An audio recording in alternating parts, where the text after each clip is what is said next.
Hello and welcome to Focus on Israel, which looks at the Holy Land. I'm Paul Calvert. Psalm 29 verse 11 from the New King James Bible says this: "The Lord will give strength to his people. The Lord will bless his people with peace." I'm with Clive and Jane Urquhart from Kingdom Faith Horsham. Now, you're not far from London. Have you been shocked and saddened by the recent attacks on Jewish people that are there in London? Very much so. I think it's been something that as anti-Semitism has been rising for the last few years, and the attacks are becoming more direct, more aggressive, and more focused, aren't they? And I think yes, we're shocked on one level, but not surprised on another. So we have friends in the Jewish community. They're obviously very afraid of what is happening and don't feel like they're particularly being supported by many people in the situation they're in. As part of the Christian community, is this a spiritual battle? And how can the church deal with anti-Semitism at the moment? It's definitely a spiritual battle, yes, absolutely. I think for the church, it's firstly to recognise God's heart and love for Jews, for Jewish people. And as Christians, we need to love people, no matter who they are. And prayer flows, the best way that prayer flows is in a context of love. So I think we need to be praying for these guys, praying for them, but also as the church, we need to be standing up for them. We need to build relationships, build friendships with people in the Jewish communities around the nation. We need to build friendships with people that we're aware of, that are Jews, and show them that we actually stand with them, that we love them, that they're not alone. I think that's important as well, particularly with the history of what's happened with the Christian church and the Jewish people in the past, isn't it? Very much so. Christianity has a horrible history with the Jewish people over the centuries. And that can just leave distrust in the Jewish community that anti-Semitism is underlying, even in the church, in the Christian community. And so we have to work hard and I think over time build trust and improve ourselves, that we are like Ruth and Naomi, that we're going to stand with them and not leave them.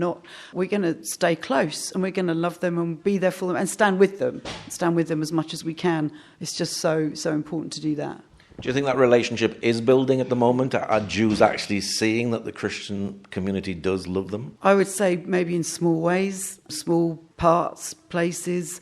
I think, unfortunately, in the UK, the church on the whole doesn't stand with Israel and doesn't support them. And I don't know if many of them have relationship with Jews in their communities. So there are relationships, but I think it's few and far between, unfortunately. Yeah. Have you been to London when the Pro-Palestine marches have been taking place? And what do you think of these marches? Yeah, we've been in London, not obviously as part of the march, but yes, we've been up there when they've been going on. The atmosphere is quite aggressive. A lot of the slogans, a lot of the chants are very, very anti-Semitic, obviously. And there doesn't seem to be a lot done about what's going on. The government aren't really saying anything. They don't even call them hate marches. They just call them pro-Palestinian marches. And even though banners and slogans are said, it's incredibly dangerous, I think, what's been allowed to take place. And because it's not being kept, it's not being policed correctly, people haven't been arrested for things, it's just it's kind of opening the floodgates, really, for anti-Semitism to increase. Do you think it feels a little bit like the 1930s Germany when you saw posters of the Jew, with the things that they said about the Jew and the hatred that they were building up with the Jews? Very much so. It's the same. We've been to Auschwitz and we've done the Holocaust Museum in Jerusalem, and you see all those images, that the pictures and the rhetoric and everything that was going on back then in the 1930s, and it's the same that's going on now, and it's just blatantly out there. And that's a scary thing. That's a very scary thing. I think from what we understand of what happened in the 1930s, that in society it became a norm to persecute Jewish people and treat them in the way that they were.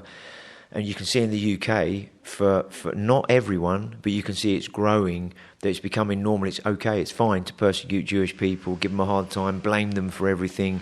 And when that becomes part of society, that's when you know something shifted.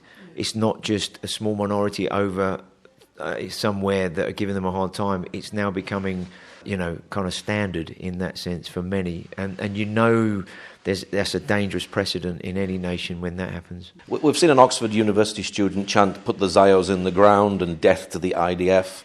Why does Israel create so much passion? And do you think we actually need to reach the young people? Because the young people seem to be taking on board of this ideology. And why the young people are jumping onto this? I actually think that, I know in the UK, obviously the 2-year war with Gaza has magnified hugely in people's minds Israel is an aggressor and the Palestinians are the victims.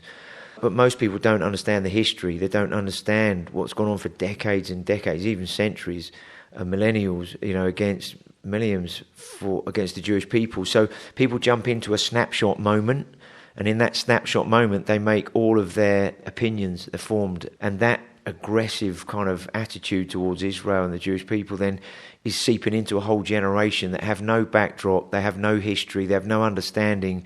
And most, when you ask them, so why are you shouting this slogan, what is this all about, they don't know. They don't even know where the rivers are they're talking about. They don't know the history of Israel. And it's like a popular thing to be anti-Israel and to be kind of anti-Jewish in that sense. So I think when it gets into the psyche of the culture and of society, you realise also the moral decay, spiritual decay in the nation. It leaves a vacuum and something's going to fill it. And you can see what's going on now, that the Jews are being blamed for so many things and Israel is an aggressor, whereas actually primarily they're just defending themselves against the aggressors. But the Palestinians have been put in that spot that they're the ones being persecuted, rather than understanding Hamas, Hezbollah, Iran, and the whole context that Israel are fighting for their lives in. And yet October the 7th was Palestinian aggression, killing women, killing children, killing innocent people, wasn't it? So, suddenly Israel's the aggressor now. How do we reach the young people today with what they're getting? Is it the colleges? Do we need to get more Christians in the colleges and things? Yeah, I think there's probably different ways. I think if we can get into colleges and universities, and if you've got Christians that are in there, that are young people that have a heart for Israel, that's one way in which they can represent. I think social media is another context, although a lot of social media is just a war of words, isn't it, going on? But people are trying to get in there with the next generation. I think we often there's conversation about reaching everybody en masse. Well, when you get en masse, it just becomes an argument. If we can get one-to-ones, ones and twos, have the conversations, help people understand the history, the legal legitimacy of Israel as well. And depending on if people are open, there's a biblical history as well. So I think people understanding some backdrop, some history, some context, maybe help shift something in some people's minds, which would help. And that's work, day in, day out, week in, week, conversations, trying to reach the next generation. We've seen people stabbed on the street in Golders Green, ambulances set on fire. Is anti-Semitism spiritual, and is this demonic? I would say so. It's obviously from way back. Israel have always been attacked. I love the fact that, when God spoke to Jacob and changed his name to Israel, that it means the one who's struggled with God and with men and has overcome or has prevailed. And Israel always prevails, no matter what's going on, how they've been attacked, empires have tried, they've come and gone, and Israel has still prevailed to this day, and they will prevail because they have this promise over them that they will prevail. And not everything they do is wonderful or perfect, but they have God, I believe, fighting with them and for them. And it is a spiritual battle, this whole time of their existence, of coming under attack to destroy them, to wipe them out off the face of the earth, because they're called to be a blessing to the nations. So prayer obviously is important, and we believe in prayer. We pray for Israel, and we see constantly answers to prayer. Little things you're praying into, individual things, and then as you pray for the nation to carry on, to keep going in under all these attacks that are happening. Is it in some ways society is sticking up two fingers to God and saying, God, we don't believe you? Is that part of the reason why anti-Semitism happens? In the UK, I don't think a lot of people see God in the picture in anything. So I'm not sure if they would see that in relation to Israel. I just think a lot of people have been sown this mindset over a while that Israel is the aggressor. If it wasn't for Israel, there wouldn't be all these problems in the Middle East. And so you get this twisted narrative, really. So Israel's put in the spot as the UN often does, in terms of human rights. And actually, the context is the other way round.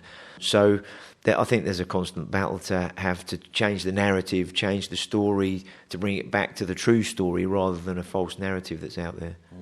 Now, you're here at the moment in Jerusalem and you're going to the prayer breakfast. Is anti-Semitism going to be one of the things that they're going to be praying for this time? Part of the Jerusalem prayer breakfast is the nations coming to Jerusalem to pray for Israel and the Jewish people, but it's also from Jerusalem praying for the nations.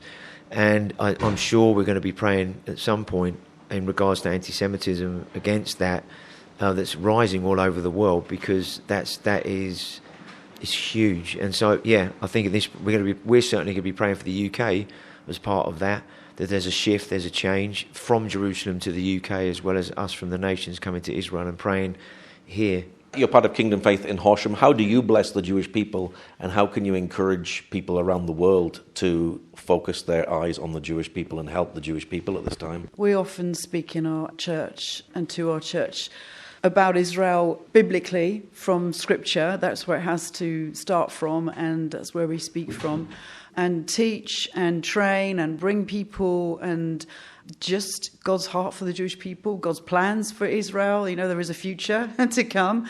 And Israel is very much part of the end time story, and this is where Jesus is coming back to. So Israel has to be part of the narrative and the times that we're in.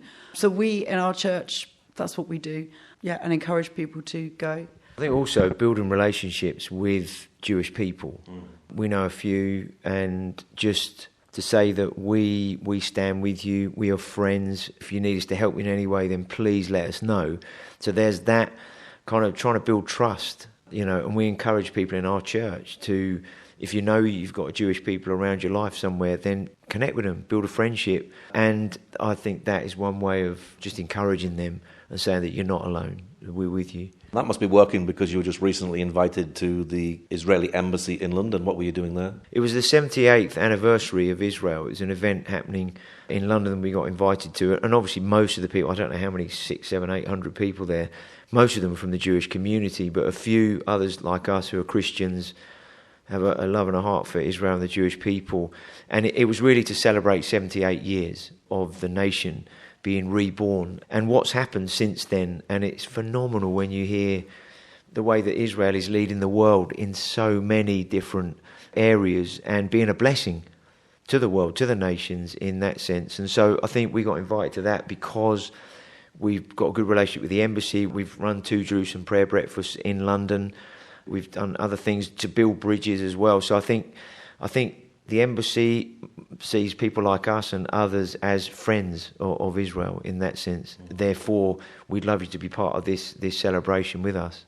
With all the aggression that's taking place within the UK at the moment, do you think God is actually saying to the UK Jews, your time is up, you need to come home? Do you feel that sense that God is calling the Jews home back to Israel from the UK? Yeah, very much so. Actually, when I was in Jerusalem a year ago, I woke up with the Lord really speaking to me, return, return. I just felt an urgency in the heart of God for his people to leave the nations and come back home. This is their safe place. This is the place for them this is home, but also to come back to him. He's here. And when we're with our Jewish friends, we know this is what we share. This is what I share with them. Very much believe that that's what God is speaking to them. And we always say, this is with never again, the 1930s and 40s will never happen again, we'll never allow it. But the writing's on the wall, it's all the signs are there, which we've been speaking about. And I think that call is, you come home now. And so that's what we want to share with them. It's really important. What is your prayer for British Jews at this time? I think one is protection, that God protects them, keeps them safe. I think another one is that they would find friendship with Christians, that we're supporting them as the church. But also thirdly, that they, as James just said, that they really hear that call to return, to go home. And I think that is probably the most important response they could make really out of anything we could pray for is to come back to Jerusalem. What's your website for people who'd like to know more about the work that you do and what you're doing in Horsham? It's kingdomfaith.com, and if you go on that, then you can see all the different things we're doing. There is some things about Israel and the Jewish people on there too. Well, Clive and Jane, thank you very much for sharing today. Great, thanks very much for having us. Thank you, Paul. It's good to speak to you. Thank you for joining us today. Pray that God will move by his mighty power in the Holy Land and bring his peace.